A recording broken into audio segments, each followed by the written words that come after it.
Buongiorno a tutti amici di mattoscacco.com e ben ritrovati in questo nuovo video. Oggi continuiamo la nostra serie per quanto riguarda quel fantastico match finale Anand Carlsen o Carlsen Anand e siamo alla seconda partita. Vediamo com'è andata. La prima finì patta per ripetizione di mosse e finì abbastanza in fretta. Vediamo questa seconda partita. Questa seconda partita è Anand col bianco che è già seduto alla scacchiera, che aspetta l'arrivo del norvegese e andiamo a vedere com'è andata. Anand apre con E4, quando si apre con E4 spesso si dà il via a partite burrascose. C6, ormai questa dovete sapere come si chiama, difesa Caro-Kann, D4, D5, fa tutto parte ovviamente dell'apertura, cavallo C3, D per E4, cavallo per E4 e ora solitamente si sviluppa l'alfiere in F5 che appunto toglie l'idea del nero è quello di giocare prima o poi il pedone 6, quindi onde evitare che questo alfiere C8 poi rimanga intrappolato, il nero decide di svilupparlo subito. È anche diciamo un buon affare perché tra l'altro ora minaccia il cavallo. Tuttavia questo cavallo si può rifugiare in G3 ed è quello che succede in partita, attaccando ora a sua volta l'alfiere che deve ritirarsi. Ovviamente la diagonale migliore per questo alfiere è G6 poiché ha questa bellissima diagonale d'attacco.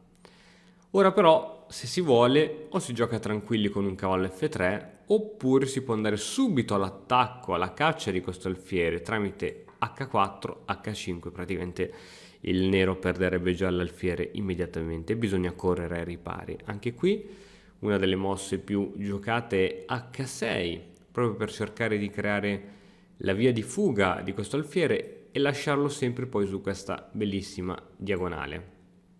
Ora il bianco deve continuare il suo sviluppo, cavallo F3 e ora finalmente E6. Eccola qui la mossa che dicevamo, finalmente anche l'alfiere camposcuro del nero ha la sua bella diagonale e probabilmente poi dovrà essere riposizionato da qualche parte dove possa fare più danni. Non so, mi viene in mente appena sarà possibile un alfiere D6 in modo tale da attaccare questo alfiere e minacciare un'impedonatura, ma vediamo come va a finire. Anand molto aggressivo, gioca subito cavallo E5, quindi non termina il proprio sviluppo, non mette in gioco gli alfieri, non arrocca, ma cerca subito di creare sconquiglio all'interno dello schieramento avversario. Si minaccia la cattura su questo alfiere con anche qui impedonatura e ovviamente qui si sconvolge tutta la struttura pedonale. Immaginati una volta che il nero ha la struttura in questo tipo qui è pieno di debolezze e di buchi che ovviamente poi il bianco riuscirà a tenere, riuscirà a sfruttare. Ovviamente Carlsen decide di ritirarsi, aveva giocato H6 apposta e ora l'alfiere rimane qui. Dunque partita un po' particolare, ci sono due cavalli in gioco, questo alfiere che ha fatto un sacco di giri, non so se ti ricordi. E adesso alfiere di 3. Dopo tutti questi giri il bianco dice ok, io ti cambio subito l'alfiere, cioè tu hai perso 3 tempi con questo alfiere, io adesso te lo cambio subito ed è in realtà una buona mossa. Infatti la partita segue con alfiere per, donna per. Ma facciamo un passettino indietro ed esaminiamo cosa sarebbe accaduto su donna per D4 poiché questo pedone ora si può catturare.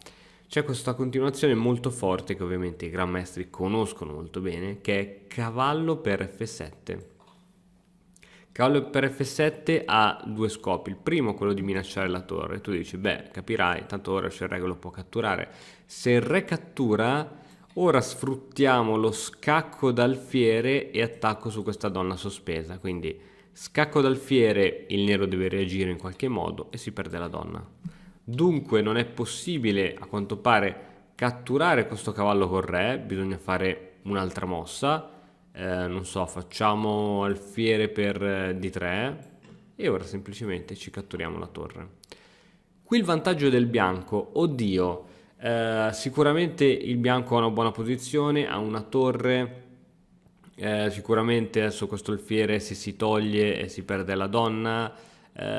Comunque il vantaggio del bianco è poco ma sicuro, qui ci sono molte debolezze all'interno dello schieramento del nero, ma non è uno di quei vantaggi schiaccianti. Ok, quindi onde evitare di entrare in questo tipo di continuazione, Carlsen non giocò la cattura sul pedone, ma decise di cambiare tranquillamente l'alfiere campochiaro con l'alfiere campochiaro avversario. Ok, bisogna ora continuare il proprio sviluppo. Viene giocata la mossa cavallo di 7, mossa molto tranquilla. Fa strano vedere sviluppare prima il cavallo di 7 rispetto a quello in G8. Probabilmente si propone un cambio, oppure si cerca semplicemente di posizionare questo cavallo in una parte migliore, come per esempio questa manovra tipica per prendersi un bel avamposto, anche se il bianco ha ancora la spinta C4 a sua disposizione. Anand decide di giocare F4 con l'idea di super sostenere questo cavallo. Ovviamente qui il nero non può giocare F6 poiché permetterebbe entrate di questo tipo e sarebbe veramente devastante la situazione. Quindi questo cavallo è a tutti gli effetti inscacciabile da qui. Adesso c'è una mossa molto ma molto raffinata da parte di Carlsen. Allora ti lascio 10 secondi per vederla, vediamo se riesci a intuirla.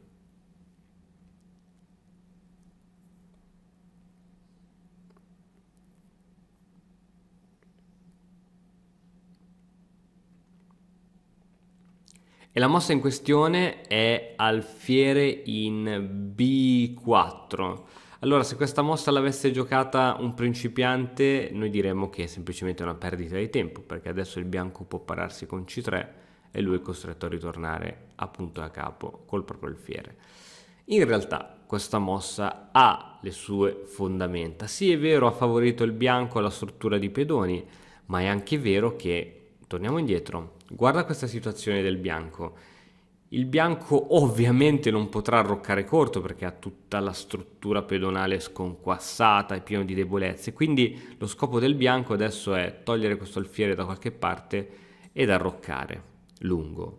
Con questo scacco in qualche modo costringe, dico in qualche modo perché si potrà giocare anche alfiere di 2, in qualche modo costringe la spinta C3 e la spinta C3 indebolisce l'arrocco, in particolare indebolisce questa diagonale dell'arrocco. Ora è vero che il nero non ha l'alfiere campochiaro, però è comunque un indebolimento dell'arrocco e a quanto pare a Carlsen andava bene. Alfiere 7, anche a costo di perdere un tempo. Ora alfiere di 2, a quanto pare ora l'idea dell'arrocco lungo è proprio, proprio vicinissima. Cavallo in G va in F6 e adesso arrocco lungo e arrocco corto. Entrambi gli schieramenti hanno arroccato. Ok, sì, il bianco ha vantaggio di spazio, ha un bellissimo avamposto, ma vediamo come si continua. È il turno ora di Anand col bianco che gioca cavallo in E4, cercando probabilmente di togliere questo cavallo per favorire spinte di questo tipo ed aumentare l'attacco. Il cavallo viene cambiato, donna per, viene cambiato anche questo cavallo, F per E5. Guarda, non lo diresti, ma questa situazione, secondo il computer, è una situazione di parità. È vero, il bianco ha una bellissima catena di pedoni che puntano, ricordati sempre che i pedoni ti indicano dove attaccare, ti disegnano una freccia, in questo caso il bianco deve attaccare ad est, e Carlsen decide di giocare donna d5 con l'idea di cambiare le donne. Ovviamente il cambio è praticamente obbligato perché ora si minaccia la donna e si minaccia a questo punto. L'unico modo probabilmente per evitare il cambio sarebbe giocare donna b1, ma significherebbe lasciare totalmente il centro in mano del nero. Dunque, cambio. Ora anche Carlsen ha una bella catena di pedoni che gli indica il lato dove attaccare. E purtroppo, non avendo cavalli che si possono piazzare per esempio in case bellissime come queste, non avendo alfiere campochiaro, è un po' difficile da capire il nero come possa attaccare. L'unico piano che viene in mente è il classico attacco di minoranza, cioè qui ci sono 3 pedoni, qui ci sono 2 pedoni, e quello di iniziare a spingere i pedoni in modo tale da attaccare la base di questa catena di pedoni, indebolendo questo punto, poi mettendoci le torri su colonna C, attaccare, eccetera, eccetera. Questo è l'unico piano. E attenzione, non pensare che gli attacchi sull'ala di donna siano per forza più inefficaci rispetto a quelli sull'ala di re. Noi spesso ci concentriamo, sì, portiamo tutti i pezzi contro l'arro, contro il re, ma talvolta anche gli attacchi sull'ala di donna sono forti uguali. Il turno ora del bianco, che gioca prima H5. Il bianco si vuole assicurare che questi pedoni siano totalmente tappati, quindi questi pedoni ora sono praticamente inutilizzabili, prima di poter spingere le altre cose. Come al solito, ovviamente B5 è in atto l'attacco di minoranza, questo B5 sarà sostenuto da A5. Torre H3, mossa interessante. L'idea per il bianco è quella di giocare torre G3 e praticamente di attaccare questo punto, poiché c'è il tatticismo dell'attacco dell'alfiere sul punto H6. A5 viene giocata, va bene, fin qui tutto secondo i piani. Torre F1, anche la torre ora controlla una buona colonna, questa torre potrà incolonnarsi, non so, torre G3 mi viene in mente, torre F4, torre qui, ci possono essere un po' di spunti creativi. Torre in A va in C8, ecco, come ti dicevo, dato che Carlsen sta per progettare la spinta B4, prima decide giustamente di piazzare una torre sulla colonna C, cioè davanti proprio al re avversario. Perché non l'altra torre? Qualcuno si può domandare perché ha mosso questa e non quest'altra torre. Perché mi sembra ovvio che questa torre adesso ha anche compiti difensivi, poiché se andiamo a spostare la torre, basta un semplice attacco di questo tipo per iniziare a creare attacchi o comunque fastidi. Insomma, assolutamente ora una torre del nero deve rimanere a controllo dell'arrocco. Dunque torre in A va in C8 abbiamo detto, torre G3, eccolo qui il tatticismo di cui parlavamo prima. Solitamente come ci si sottrae a questo tatticismo? Semplicemente spostando il re. Lo si può spostare in H8, lo si può spostare in H7 in questo caso, migliore poiché difende anche questo pedone, il re stesso, e il nero non teme attacchi su diagonali bianchi poiché non ci sono donne e non ci sono alfieri campochiaro. Ok, andiamo avanti. Torre in G va in F3, eccolo l'attacco famoso di cui ti parlavo, quindi ha fatto bene il nero a mantenere un pezzo lì. Però ora come si difende questo punto? Se spingiamo questo pedone, oddio, penso che sia la mossa più brutta in assoluto. In F6 bruttissima, in F5 forse potrebbe essere un'idea. Ora presa al varco e qui si può catturare sia di alfiere che di torre e la partita è buona, è giocabile così. Ora certo sì, c'è questo punto debole che sarà attaccato dal bianco, ma nulla di irrisolvibile. Ok? Quindi però Carlsen decide di proteggere questo punto semplicemente con re G8. Visto che non c'è più la torre in G3 a fare quel giochino con l'alfiere, il re è ritornato indietro. Dunque Anand gioca torre G3 per fare ancora il giochino. Però il re sta bene in H7. E allora io ti attacco ancora a questo punto.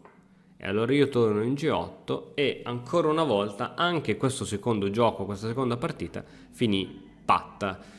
Qualcuno potrebbe rimanere deluso che due giocatori di questo livello, ragazzi, stiamo parlando di super gran maestri, ma di livello incredibile, che finiscono una partita alla 25esima mossa senza neanche, tra virgolette, provare ad attaccare.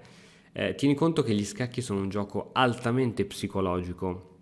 Conoscerai sicuramente il giocatore Ivanchuk, che è uno probabilmente dei più forti giocatori che esista al mondo. E perché non è mai diventato campione del mondo, nonostante è tranquillamente in grado di battere Kasparov e tanti altri giocatori, e l'ha dimostrato nelle partite? Semplicemente perché non ha la testa, non è in grado di supportare le pressioni psicologiche. Facci caso, guardati una partita di Ivanchuk che gioca Rapid, che gioca Blitz o che gioca anche una partita normale, e ogni volta che lui fa una mossa non proprio perfetta, oppure che vede una continuazione del suo avversario un pochettino migliore, inizia a fare smorfie sul viso. È chiaro che gli scacchi in questo caso devono essere come una partita di poker, cioè Non devi mostrare al tuo avversario le tue debolezze facendo facce strane o cose varie. E in più sempre lì che, sempre in agitazione, sbatte il piede, la gamba sotto il tavolo, lo vedi proprio che ha sicuramente delle conoscenze incredibili, altrimenti non arrivi a quei livelli, ma non è in grado di supportare la pressione psicologica che offre il gioco come gli scacchi. Quindi, parlando appunto di psicologia, qui i giocatori si stanno ancora studiando e siccome, come ti dicevo, hanno 10 partite, quindi con questa seconda partita ne hanno ancora 8 davanti, vogliono tenersi il meglio per il finale, quindi vogliono assolutamente giocare tranquilli e anche perché una buona patta ti fa sentire tranquillo. Ripeto, una sconfitta in questo punto all'inizio di questa competizione ti metterebbe in primis subito in svantaggio, cioè devi almeno fare una vittoria per recuperare. In secondo luogo tutti iniziano a parlare male, tutti iniziano a dire hai perso, quindi ora l'altro ha più probabilità di tenersi il titolo di campione del mondo, cioè capisci quali sono le dinamiche che ci sono dietro, quindi una buona patta va bene così. Se ovviamente le partite dovessero essere tutte patte, poi solitamente si va con un spareggio in stile Armageddon, cioè i due giocatori poi giocheranno blitz per contendersi il trofeo, così come accadde recentemente tra Carlsen e Caruana. Bene ragazzi, io spero che questo video anche vi sia piaciuto, noi ci vediamo domani, continuiamo questa serie e niente, ci vediamo presto, ciao! E ora per continuare che cosa posso fare? Beh, innanzitutto ti consiglio di iscriverti al nostro canale in modo tale da non perderti le nuove video lezioni. E poi puoi vedere il video che è stato più cliccato in questa settimana. Ci vediamo, ciao!